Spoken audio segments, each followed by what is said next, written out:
Assalamualaikum warahmatullahi wabarakatuh. Alhamdulillahi rabbil alamin. Wal aqibatu lil muttaqin. Wala udwana illa 'alal zalimin. Asyhadu an la ilaha illallah al malikul haqqul mubin. Wa asyhadu anna Muhammadan abduhu wa rasuluhu shadiqul wa'dil amin. Allahumma salli wa sallim ala nabiyyina Muhammadin wa ala alihi wa ashabihi ajmain, amma ba'd. Bapak Ibu jamaah sekalian yang saya hormati, insyaallah yang dirahmati Allah Subhanahu wa taala. Alhamdulillah, bersyukur kepada Allah, pagi hari ini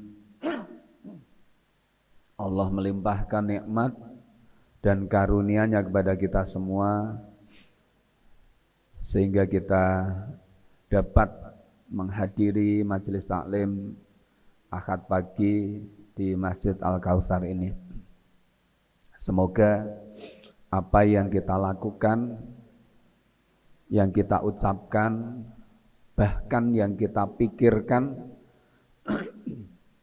ini menjadi bagian dari amal saleh kita yang diterima oleh Allah Subhanahu wa taala. Sama sekalian rahimakumullah. Alhamdulillah, saat ini kita sudah berada di penghujung bulan Dzulqa'dah atau Dzulqa'dah, bulan ke-11 dalam kalender Hijriah. Artinya besok pagi atau mulai nanti malam kita sudah masuk di tanggal 1 Dzulhijjah menurut perhitungan hisab. Sedangkan menurut ru'yat nanti malam baru akan ditetapkan. Sesuk sido tanggal 1 napa ora dalam sidang isbat. Sama sekalian rahimakumullah.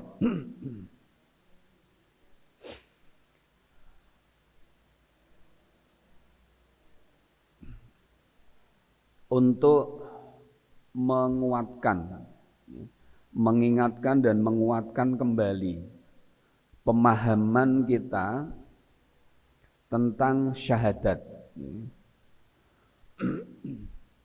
Ini perlu kita aturkan, kita ingatkan kembali. Ini penting karena syahadat yang benar itu akan berdampak pada ibadah kita masing-masing. Kualitas ibadah kita itu akan dipengaruhi oleh syahadat kita. Ketika orang bersyahadat sekedar mengucapkan, bersaksi dengan lisan atau berikrar dengan lisan tanpa makna, tanpa ilmu dan seterusnya, maka pasti, sekali lagi bisa dipastikan ibadahnya pun juga tidak akan bagus. Maka menjelang Idul Adha, Bapak Ibu, saya akan mengingatkan diri saya dan kita semua memaknai kembali hakikat dari syahadatain kita, syahadat tauhid maupun syahadat Rasul kita, dengan harapan kita akan benar-benar paham dan akan berpengaruh pada ibadah kita nantinya. Jamaah sekalian rahimakumullah. Jadi syahadat itu kan ada dua, ya. Di syahadat tauhid dan syahadat Rasul. Syahadat tauhid itu la ilaha illallah syahadat Rasul Muhammad Rasulullah. Kita sudah ucapkan itu sejak lama dan setiap hari kita ulang-ulang terus dalam setiap kali sholat kita. Kita selalu membaca, mengulang dan memperbaharui. Nah, namun setelah itu maka kita juga perlu memahami lebih dalam lagi tentang makna atau hakikat dari syahadat itu sendiri. Teman sekalian, secara ringkas kami haturkan bahwa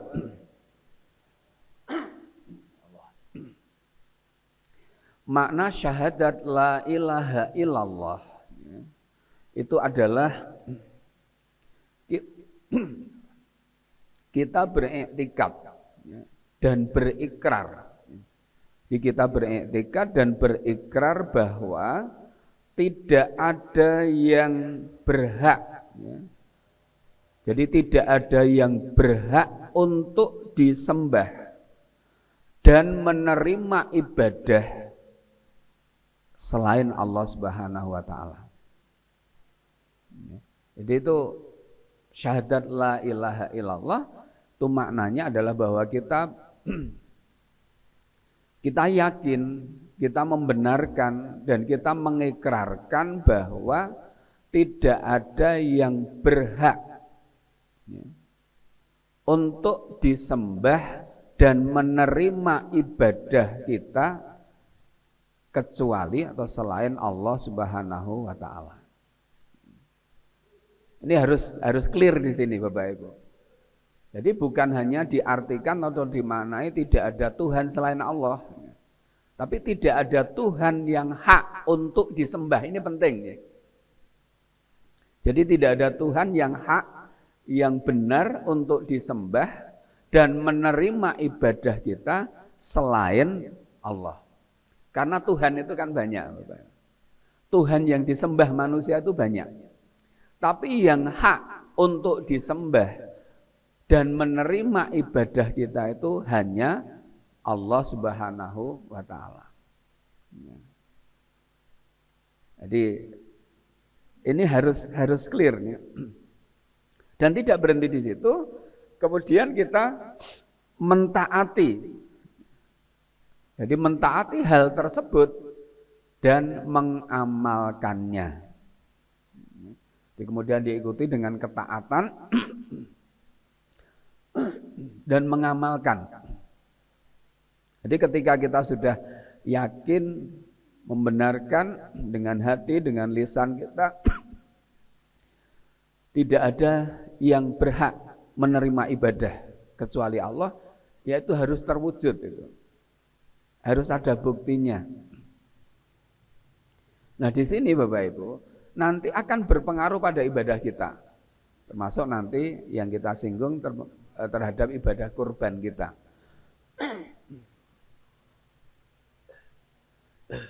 Saya monggo kalih disambi lho niki.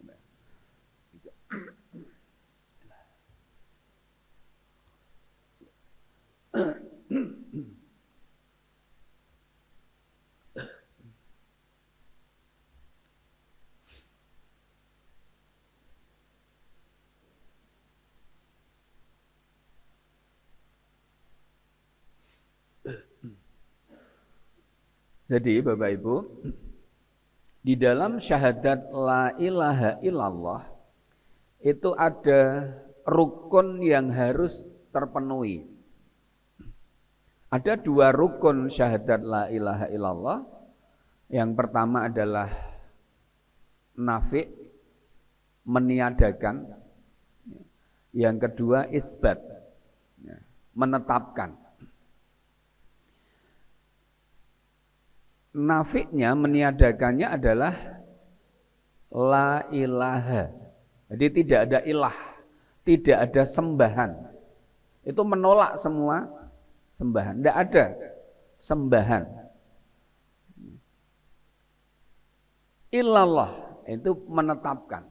Jadi setelah semuanya ditolak, kemudian ditetapkan kecuali hanya Allah. Jadi rukun syahadat la ilaha illallah itu harus ada la ilaha, kemudian illallah. Itu meniadakan, menolak, kemudian menetapkan. Yang ditetapkan satu-satunya yang disembah, yang benar itu hanya Allah Subhanahu wa Ta'ala. Nah, ini harus nanti dipahami dengan ilmu, ya, dengan keyakinan, dengan penerimaan dan seterusnya. Nah, sekalian, yang berikutnya syahadat Muhammad Rasulullah. Di syahadat Muhammad Rasulullah adalah mengakui secara lahir dan batin bahwa Muhammad sallallahu alaihi wasallam adalah abduhu wa rasuluhu. Jadi mengakui bahwa Muhammad sallallahu alaihi wasallam itu pertama abduhu. Apa? Hambanya. Hamba Allah. Yang kedua rasuluhu. Rasulnya. Rasul Allah.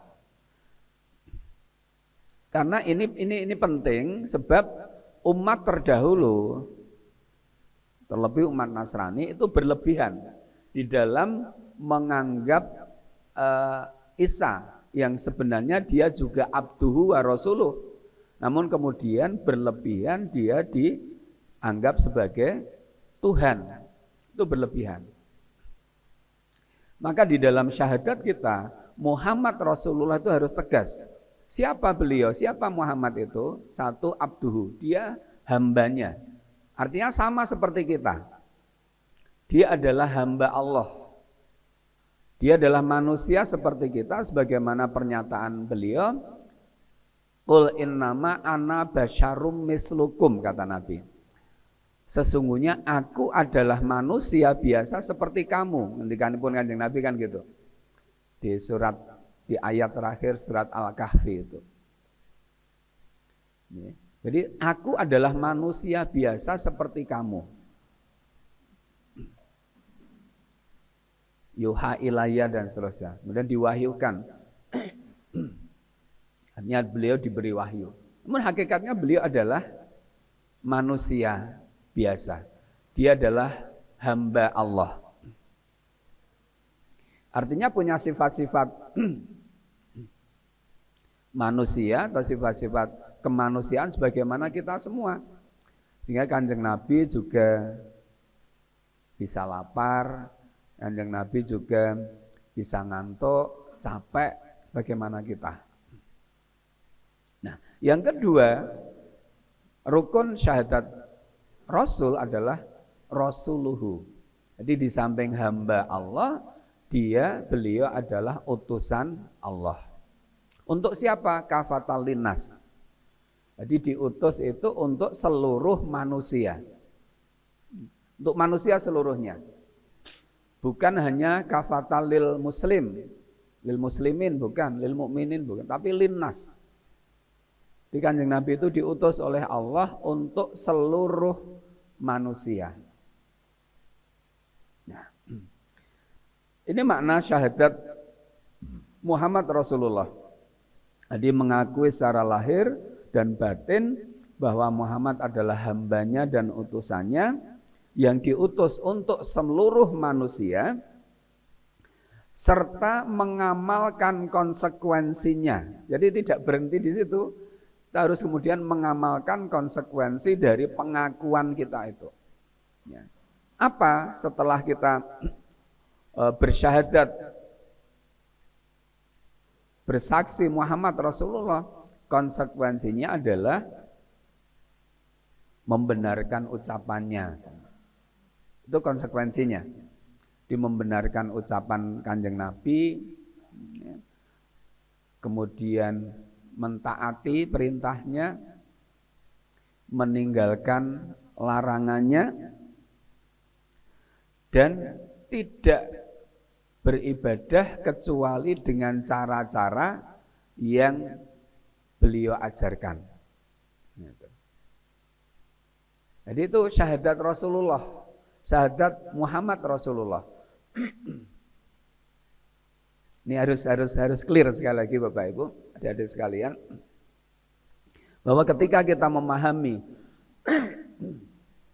Muhammad Rasulullah, kita mengakui secara zahir maupun batin bahwa Muhammad adalah hamba dan utusan Allah, diutus untuk seluruh manusia, kemudian kita mengikuti konsekuensinya ya, dengan cara membenarkan ucapannya, kemudian mengikuti perintahnya, meninggalkan larangannya, dan beribadah sesuai dengan cara-cara yang Rasulullah ajarkan.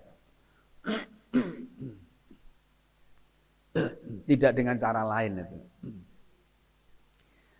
Lebih-lebih untuk ibadah yang sifatnya mahdoh. Untuk ibadah mahdoh. Maka tadi saya matur Bapak Ibu, syahadat kita apabila benar maka pengaruhnya itu sangat signifikan terhadap ibadah kita. Lurus tidaknya ibadah kita sangat dipengaruhi oleh syahadat kita, pemahaman tentang syahadat kita masing-masing. Kuat lemahnya semangat kita di dalam beribadah itu juga sangat dipengaruhi oleh syahadat kita. Maka monggo saya ngajak diri saya dan kita semua Bapak Ibu, hari ini kita kuatkan kembali dan kita harus terus ungkap, kita terus buka tentang syahadat ini dengan segala hal-hal yang terkait. Misalnya syarat syahadat. Di syahadat itu baru bermakna ketika dipahami dengan ilmu. Syahadat itu baru bermakna ketika dia diterima tanpa ada penolakan sedikit pun. Syahadat itu baru bermakna ketika kita ikhlas. Syahadat itu baru bermakna ketika kita yakin dan seterusnya. Nah, maka Bapak Ibu sekalian, pengaruh dari syahadat kita terhadap ibadah kurban apa? Tentu sangat banyak. Jadi kualitas ibadah kurban nanti Bapak Ibu juga dipengaruhi oleh kualitas syahadat kita masing-masing.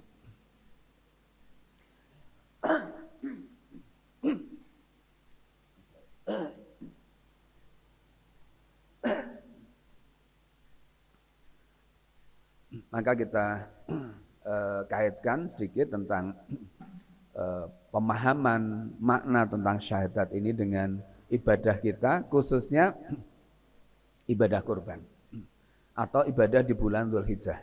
Yang pertama Bapak Ibu, kita mesti meyakini bahwa mulai besok pagi sampai 10 hari ke depan ini hari istimewa. Ini hari istimewa. Ya. Jadi 10 hari pertama bulan Dzulhijjah itu hari istimewa. Bahkan Nabi sampai ngendika, tidak ada amal yang lebih dicintai oleh Allah yang dilakukan pada hari-hari ini, yakni 10 hari pertama bulan Dzulhijjah itu, dibanding yang lain. Bahkan para sahabat sampai heran, gumun itu. Kanjeng Nabi sampai ngendika seperti itu. Maka banyak yang kemudian bertanya, walaupun dibandingkan jihad fisabilillah ya Rasulullah, Nabi ngendika iya. Walaupun dibanding jihad fisabilillah, masih lebih dicintai amal-amal di hari-hari ini Bapak Ibu. Kecuali kata Nabi, kecuali kalau ada orang yang berjuang di jalan Allah dengan nyawa dan hartanya, kemudian tidak ada yang kembali. Nyawane ya ora bali, bandane nggih mboten bali. Itu baru bisa melebihi. Kalau hanya jihad kemudian pulang selamat, itu tesih kalah. Masih kalah dengan amal-amal di 10 hari ini. Maka ini kan luar biasa Bapak Ibu. Luar biasa. Maka tadi pemahaman kita tentang syahadat akan berpengaruh loh nanti. Kalau yang kita pahami dengan benar, keyakinan kita benar-benar mantap dan pemahaman kita benar, pasti di 10 hari besok itu akan berbeda dengan hari-hari yang lain itu. Mesti beda itu. Ini kok mboten beda, ya berarti kita harus tingkatkan pemahaman kita, Pak.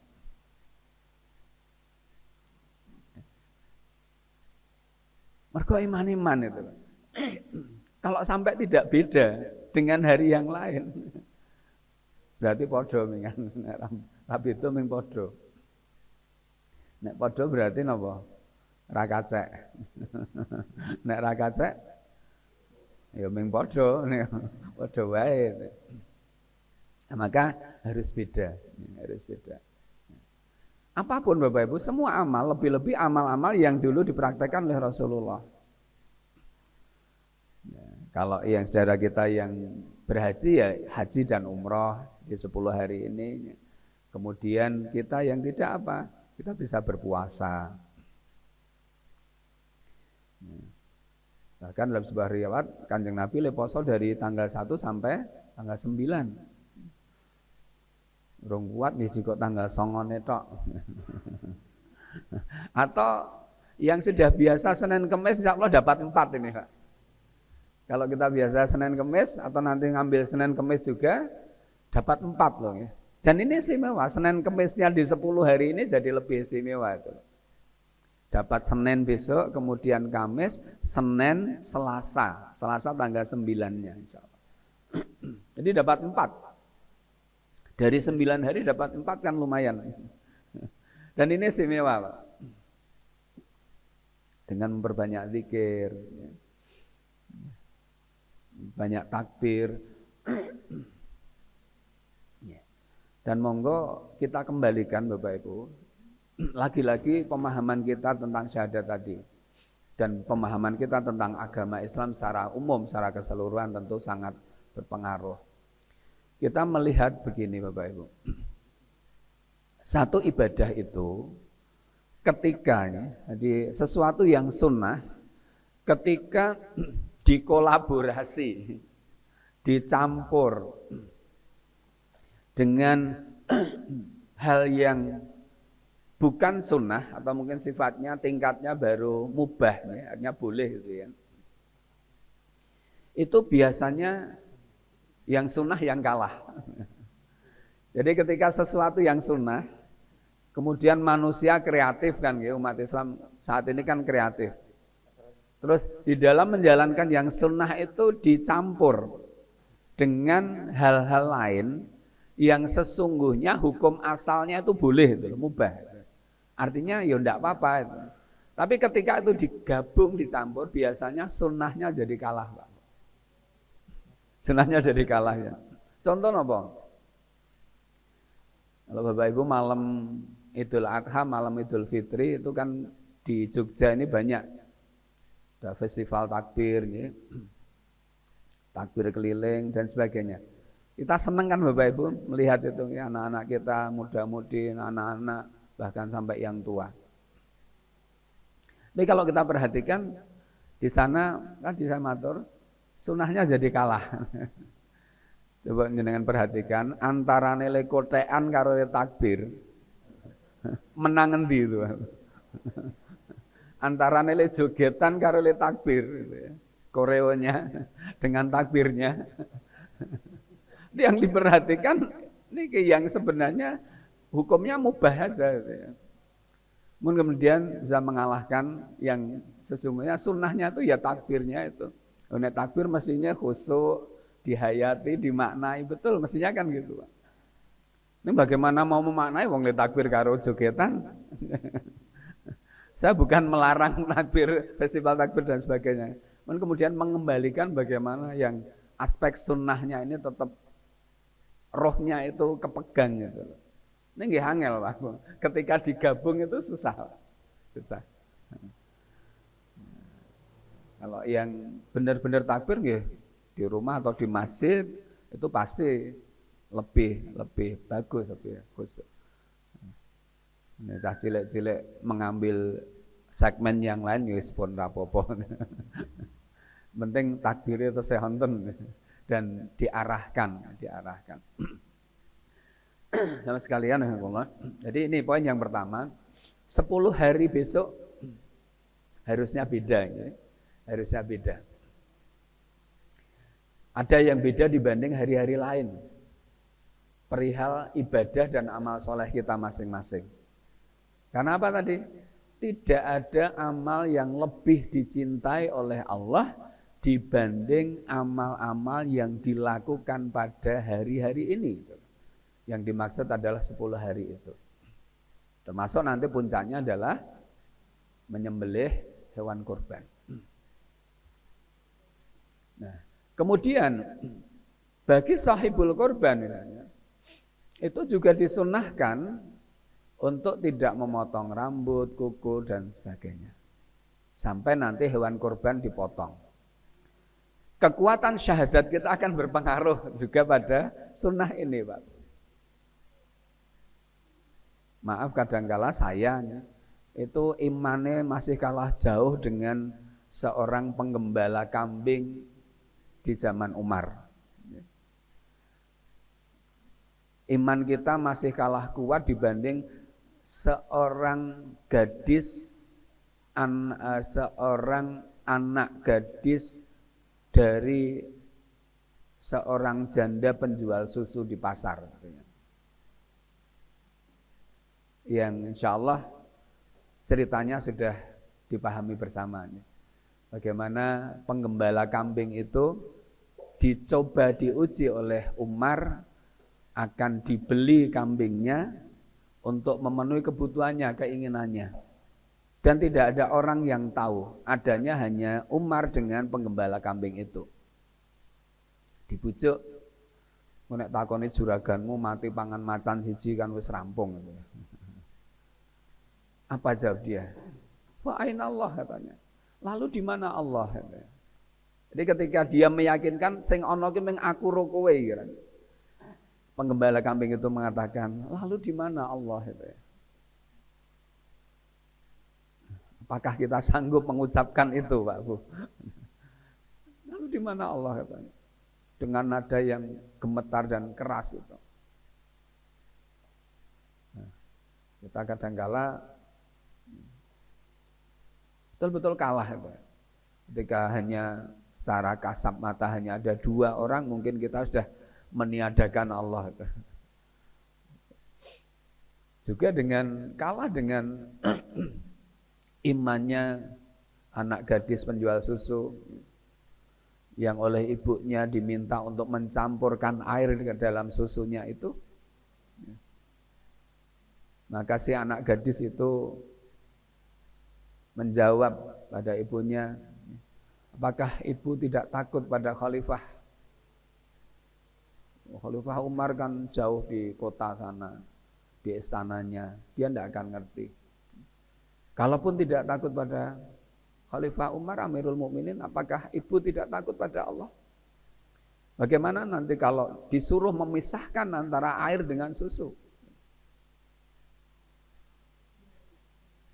Maka kemudian dari anak gadis inilah lahir keturunan berikutnya. Orang-orang yang hebat, termasuk Imam Syafi'i.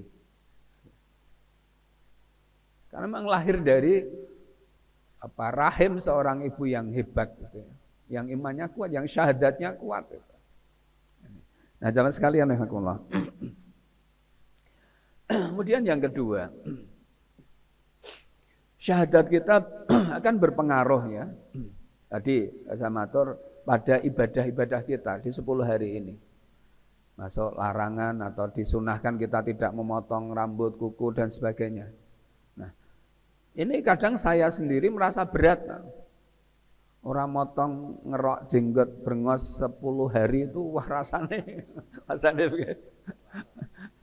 Kadang-kadang dikalahke itu loh dengan ego kita, ego saya maaf. Orang ngerok brengos 10 dino niku rasane wis padahal tiap hari biasanya dikerok. Ini 10 dino wis do putih meneh itu ya. Ini kadang-kadang kita kalah, Pak. Jadi iman kita kalah itu dengan ego kita. Wah, aku rawangon tenan nih. Maka caranya saya dulu pernah tahan itu ya. Caranya apa? Oh, rasa ngilo itu. Rasa ngoco itu. Rasa selfie-selfinan itu. Dan begitu ngoco ya sudah. Wah, ora pede, ora pede. Ora pede begitu ngoco. Sekalian, nah maka kekuatan syahadat kita akan berpengaruh. Ya. Maka hari ini, hari-hari akhirnya, hari akhir kita, monggo yang mau gundul, yang mau motong kuku, motong rambut, itu hari ini. Tampet sampai 10 hari ke depan, ya, sampai hewan kurban kita dipotong. Ya, walaupun sunnah, maka tadi saya matur, kekuatan syahadat kita akan mempengaruhi, akan berpengaruh. Kalau yang saya misalnya yang syahadatnya lemah, imannya belum begitu kuat, wah iki mung sunatkan ora ya ora apa-apa, ora dosa itu ya. Kan kemudian gitu, le ngeyem-yemi itu loh, Pak. Pomo ora ya ora apa-apa, ora dosa. Nah, teman sekalian, yang berikutnya, syahadat kita nanti juga akan berpengaruh pada kualitas ibadah kurban. Ada kualitas ibadah kurban kita. Ada beberapa ayat yang perlu saya aturkan. Yang pertama, surat Al-Hajj ayat 34. Ini yang terkait dengan kurban dan mestinya bisa menguatkan kita bersama. Yang pertama, Al-Hajj 34, Allah ngendika a'udzubillahi minasyaitonirrajim wa likulli ummatin ja'alna mansaka liyadhkurusmallahi ala ma razaqahum mim bahimatil an'am. Fa ilahukum ilahu wahid falahu aslimu wa basyiril mukhbitin. Dan bagi tiap-tiap umat telah kami syariatkan penyembelihan, maksudnya kurban, ya, supaya mereka menyebut nama Allah terhadap binatang ternak yang telah direzekikan Allah kepada mereka, bahimatil an'am. Maka Tuhanmu adalah Tuhan yang Maha Esa. Karena itu berserah dirilah kamu kepada Allah dan berilah kabar gembira kepada orang-orang yang tunduk patuh kepada Allah. Sekalian, jadi syariat kurban itu ada pada setiap umat. Umat Nabi Musa ada kurban, Nabi Isa, Nabi Ibrahim, semuanya ada. Bahkan kalau kita lihat di Al-Maidah ayat 27, ternyata syariat kurban itu sudah sejak manusia generasi pertama. Watlu alaihim naba abnai adama bil haqq iz qarraba qurbanan fatukubbila min ahadihima walam yutaqabbal minal akhar. Qala la aqtulanak. Qala innama yataqabbalullahu minal muttaqin. Ceritakanlah, jadi Kanjeng Nabi didhawuhi Gusti Allah, ceritakanlah kepada mereka kisah kedua putra Adam, yaitu Habil dan Qabil. Kelingan nggih Bapak Ibu? Cerita yang di Pakem ceritanya Pak Ratman dulu waktu SD. Nah, guru agama SD kita. Tentang kisah Habil dan Qabil. Bilhaq menurut yang sebenarnya. Padahal zaman Nabi Adam sampai Nabi Muhammad berapa ribu tahun. Dan Nabi Muhammad tidak pernah ngerti, orang menangi, tapi bisa bercerita dengan benar. Ini bukti bahwa Al-Quran itu adalah kalamullah. Kemudian ketika keduanya mempersembahkan kurban, ya, maka diterima salah satu darinya, yaitu kurbannya si Habil, dan tidak diterima dari yang lain, yaitu kurbannya Qabil. Maka kemudian qala la'aqtulannak. Si Qabil yang kurbannya tidak diterima itu kemudian ngancam, tak pateni kowe. Kamu pasti aku bunuh. Ada sing jenenge wong meri, Bu, Pak. Wong dengki, serai niku wit zaman biyen manusia pertama sudah ada. Dan tidak akan pernah hilang. Dados nek ana wong jahil, ana wong serai, dengki, iri niku mboten sah kaget. Kenapa ndak kaget wong awake dhewe? Wong sing iri ternyata kula dhewe. Nah, kemudian ketika Qabil mengancam Habil, kamu pasti aku bunuh.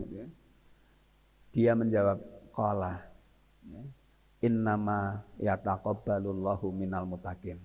Sesungguhnya Allah hanya menerima kurban dari orang-orang yang bertakwa.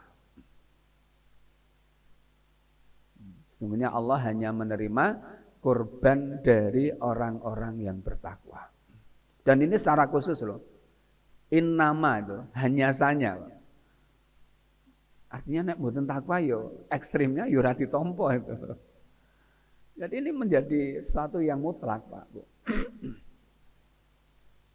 Jadi ini dibatasi innama, jadi hanya saja. Ya pokoke ya mengkuwi sinten mutakin dari golongan orang-orang yang bertakwa. Nah, ini juga ditegaskan di dalam surat Al-Hajj ayat 37, Bapak Ibu. La yanalallaha luhumuha wala dima'uha walaki yanaluhut taqwa minkum. Darah, daging. Jadi daging dan darah korban itu sekali-kali tidak akan sampai kepada keridhaan Allah. Akan tetapi yang sampai kepada Allah adalah takwa kalian.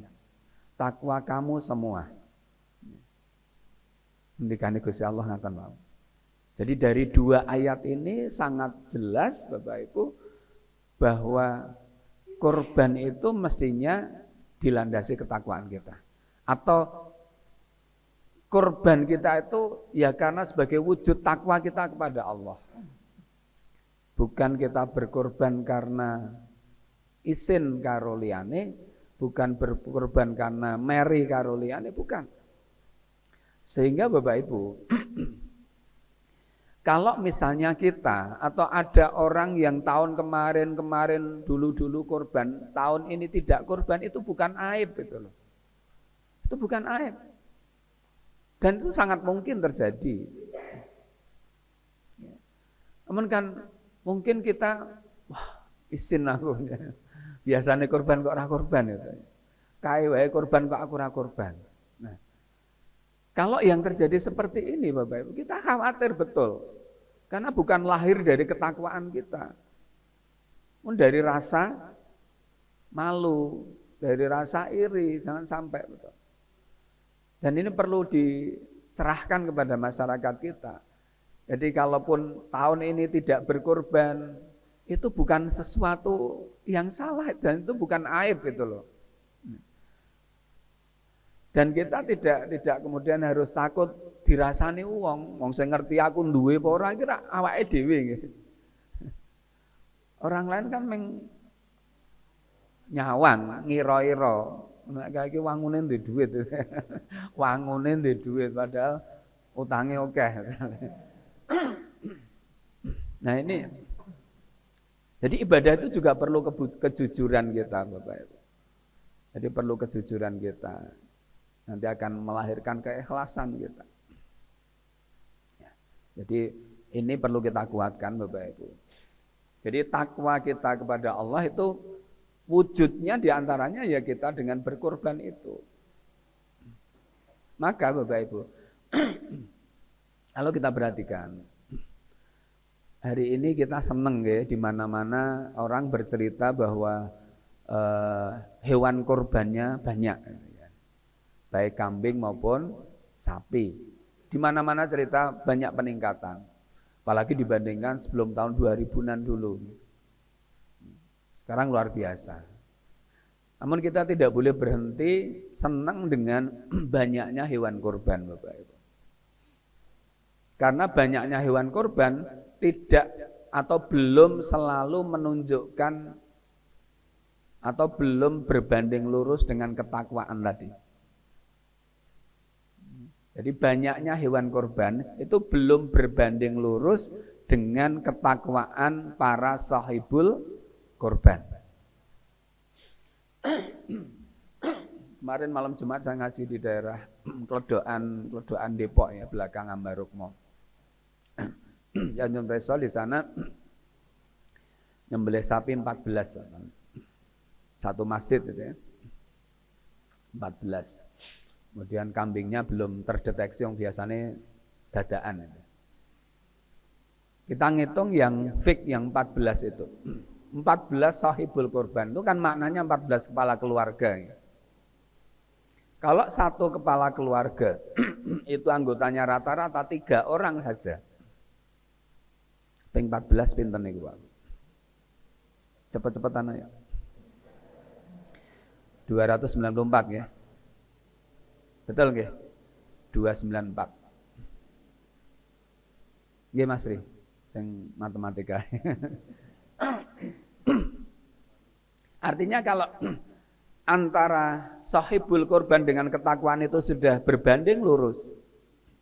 Wong takwan itu nek wong Islam cirine napa, Pak? Yang melekat, yang menonjol. Ya salatnya. Ya salatnya. Salatnya ya maksimal. Salat maksimal itu ya berjamaah. Berarti masjid niku nek diseni sahibul kurban tok mawon. Itu wis 294 jamaah, Pak. Padahal mungkin lebih dari 3 satu keluarga itu. Niku nek sing ning masjid niku sahibul kurban tok. Itu sudah 294 orang. Wis ra cukup masjidnya, Pak.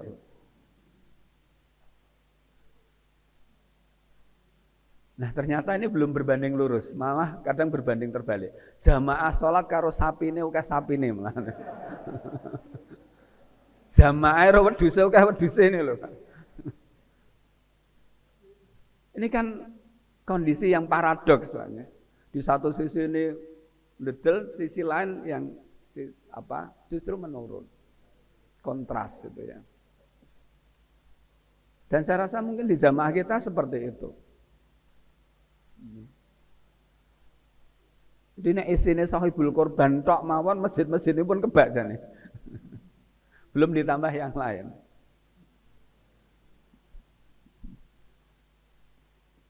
Dan padasan tahun ini 5 sapi berarti 35 kakak. Nek telu wis 105 niku. Ada 105 orang. Nyatane pinten?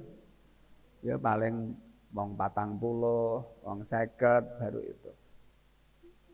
Yang sholat berjamaah. Itu pun ya maghrib isya subuh.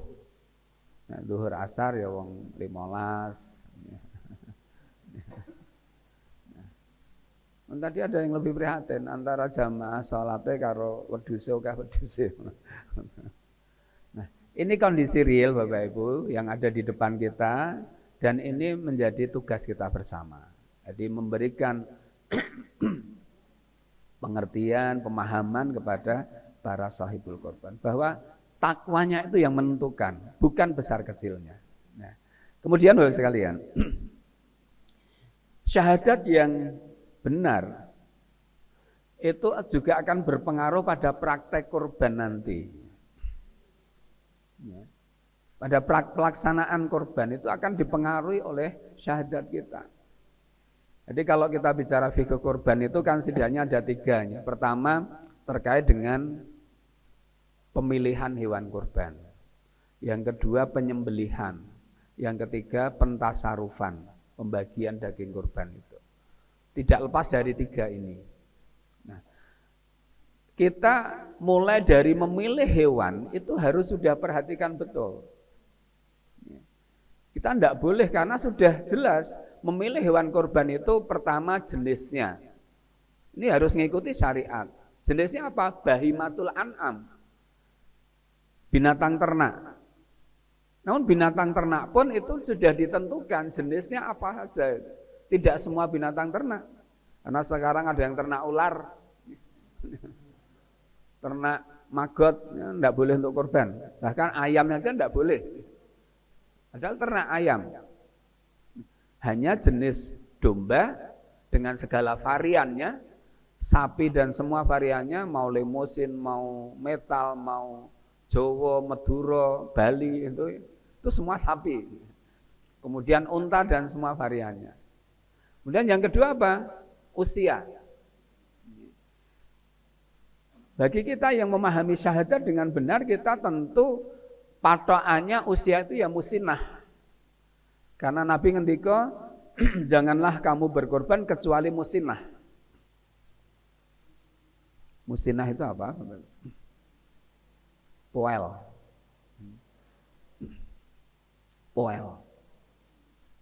Ada pengecualian, kecuali kamu sulit mendapatkannya, maka boleh dengan jazaah minadhani. Jadi belum musinah jazaah itu. Konon kalau di Arab itu hewan itu tingkatan-tingkatan. Misalnya umur sekian jenenge ini, kemudian ada jazaah, ada musinah, kemudian apa lagi gitu ya. Nek ning ngene iki kan ming anane ya ming belu karo jaran, ya. Kuthuk karo pitik. Atau napa melih? Blengur karo banyak. Pedet karo sapi, cempe karo wedhus kan itu. Nah, ini ada jazaah. Jazaah itu minadhani, tapi khusus untuk domba. Tidak boleh. Jazaah itu belum musinah, Pak. Kalau para ulama berbeda pendapat ya, ada yang 6 bulan, ada yang 8 bulan, bahkan ada yang setahun itu jazaah. Minadhani dari jenis domba. Jadi kalau Jawa, wedhus Jawa atau yang lain itu tidak boleh sebelum musinah, sebelum poel. Sapi itu tidak bisa ditawar, musinah. Karena pengecualiannya tadi hanya untuk domba. Yang jazaah tadi hanya untuk domba. Unta juga begitu, 5 tahun musinahnya, masuk tahun ke-6. Maka kalau syahadah kita kuat, misalnya panitia do diskusi, iki ono sapi, Mas. Iki gede, dagingnya insya Allah ogah. Ning agak ogak. Urung poel. Ning wis ogak. Nah, sementara iki wis musinah, wis poel. Ning rodok cilik. Nah, orang yang syahadatnya tidak kuat mesti milih sing gede, Pak. Dia berdalih wong kurban ki kan sing di alapkan dagingnya kan gitu. Dari segi hasil. Dia berpikirnya hasilnya, dagingnya itu lebih banyak. Luwih murah iki sok kacek 20 kilo ono lho iki. Nah, tapi bagi kita yang syahadatnya kuat, kita enggak bisa tawar-menawar dengan syariat tadi kan. Syahadat Rasul tadi konsekuensinya itu mengamalkan atau beribadah sesuai dengan syariat tadi. Dan syariatnya jelas. Karena ibadah mahdhoh, kita tidak boleh, tidak ada ruang kita berinovasi, Pak. Tidak ada ruang kita berkreasi. Ya kita ikuti. Kemudian rinci sekali dan kita pasti perhatikan. Jadi usianya sampai bebas cacat dan sakit misalnya. Itu sampai dijelaskan. Misalnya apa? 4 hal yang tidak boleh dibolehkan untuk kita berkorban. Pertama, binatang yang buta sebelah dan jelas butanya. Nak loro pripun? Siji ora oleh napa malah loro. Terus piye nek ngerteni buta atau tidak? Picek mboten. Ada yang kemarin saya tanya itu ada yang mengatakan dituki suket Pak, nek moro berarti ora buta. Ning le ngerti siji apa loro, aja-aja sing ngerti ming siji. Maka kalau dokter hewan itu menyarankan dicolok, ning ora nganti kena, maksudnya dituki napa barang itu di depan matanya. Nek kedep berarti ngerti itu. Ning nek ra kedep berarti buta. Dicoba satu-satu. Ya. Yang kedua, sakit sampai jelas sakitnya. Jadi yang ngerti ukuran jelas sakitnya itu ya kita, bukan si kambing, bukan si sapi. Sapine ora bakal kondo jana aku 3 dina ra mangan. Gregesi awakku misalnya, aku mencret 3 dina misalnya. Sapine ndak bakal bilang gitu, Pak. Jadi manusianya yang melihat ini sakit atau tidak. Sekarang banyak ya, ada PMK, bahkan terakhir sakit apa? Lato-lato ini. Aneh-aneh mau. Ada sakit lato-lato itu. Jadi MUI juga sudah mengeluarkan fatwa kalau itu berat maka tidak sah untuk korban. Lato-lato niku kula takon karo sing peternak niku, le gambar iku kaya kates nika lho, kates nika nek mateng ning ana sing napa? Kena napa kan terus jadi sekelilingnya rusak nih kalau bahkan sampai dalam seperti itu dan itu susah lama sembuhnya katanya.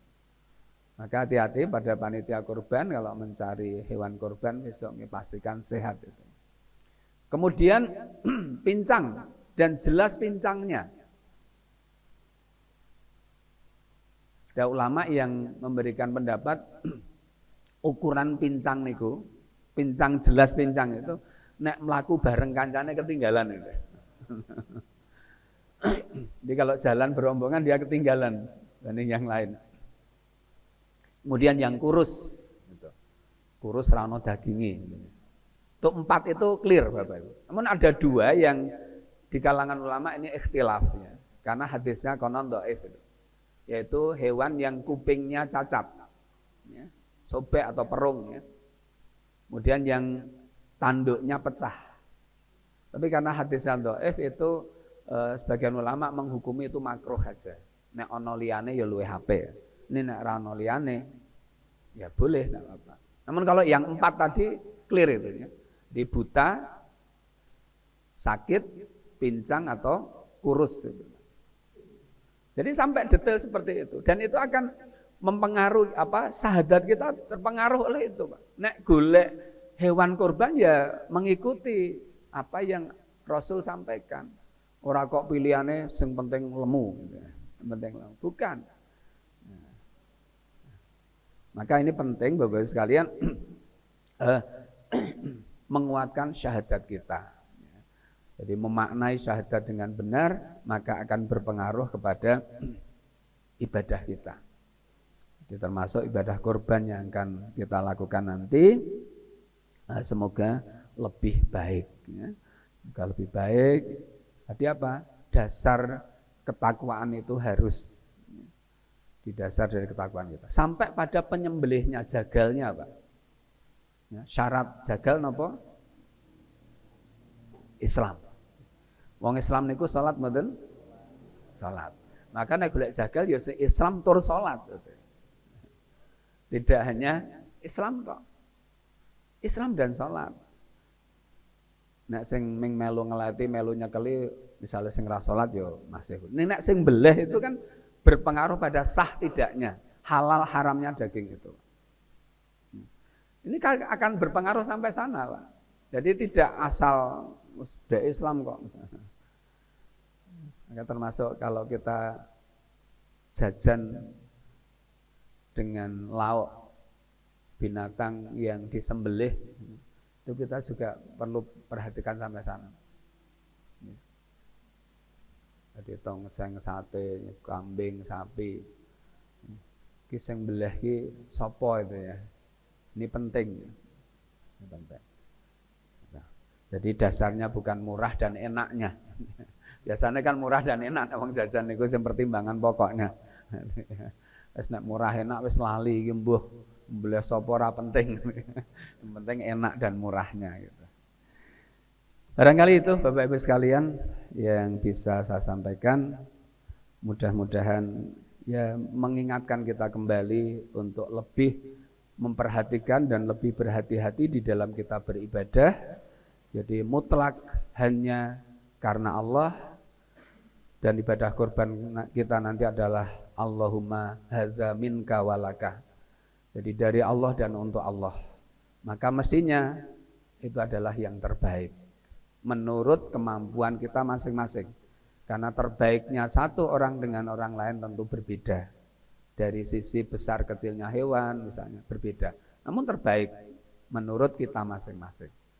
Ada yang 1,5 juta mungkin sudah terbaik bagi orang tertentu, namun 10 juta belum terbaik bagi orang yang lain, itu sangat mungkin. Kita lakukan yang terbaik mulai dari niat kita, ketakwaan kita, sampai hewan yang akan kita korbankan nanti. Semoga menjadi wasilah untuk kita lebih dekat kepada Allah Subhanahu wa taala. Wabillahi ngaten, waktu kami kembalikan. Assalamualaikum warahmatullahi wabarakatuh.